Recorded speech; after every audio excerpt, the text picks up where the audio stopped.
We have Rivian open here on the weekly chart. You can see we more or less rejected that 200 SMA. We didn't actually technically touch it, but we came close to it here in this past week. And then just a flat out rejection here and actually broke through a few key levels for us, 17 and that $16 handle. Now we're trading down here close to 15.27. So we're going to see if we do end up coming down here and touching this 50-day SMA, if we can get a little bounce or not. That's currently trading at 14.53. If we do not get a bounce, then we're looking down here at this overall lower trend line of our structure in here and seeing if that is going to hold up as support. Our RSI is basically neutral in here, so a little bit more of a downswing in here so we can get to that flat 15, maybe 14 and a half, and then that moving average will kind of be touching our candle here, I guess, in this next coming week. Then we can see if we can start working our way back up towards that $16 handle and the 17s. Now, if we do end up breaching both of those, then obviously this 200 SMA is once more going to become a big resistance for us. And then anything above there, we're going to be watching that 1960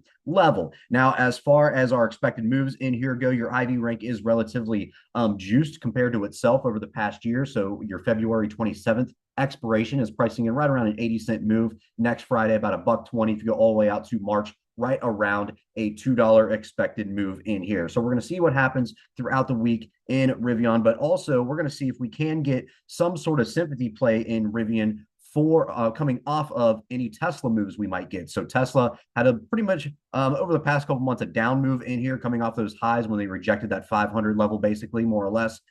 So now we're kind of sitting down here in a little consolidation, a nice little doji in here overall for us this past week. So we're gonna look and see if we can get a little pop in here to the upside. Obviously, we need to scale that 414.50 level. That's going to be a major resistance for us. Anything above there, we're looking at that 9-day EMA, and then we're looking towards this 441 area for our next resistances. To the downside, overall, you have this big 400 psych level. It's kind of where our overall trend line is meeting. It's a nice psych level in here. It was a previous support for us in the past, and also a resistance from this big gap up here back in September. So that whole level is going to be key for us to hold. If not, then there's really nothing to save us until we get down to these 360s here on the overall weekly chart.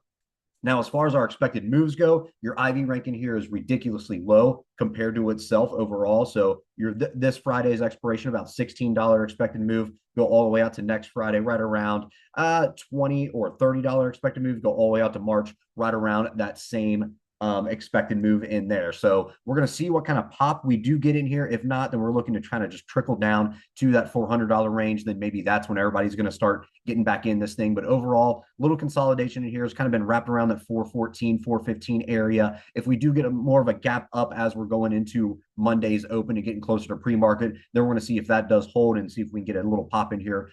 If not, and we kind of gap down or just kind of flutter out in here, then we're going to see if that 400 psych level is going to be holding sway for us. But overall, that's what we're looking at for Tesla and Rivian here on the weekly charts. Okay, guys, if you like this video, make sure to check us out on all of our social media. We also have a Discord service if you're interested, and you can find all of our socials in the description below.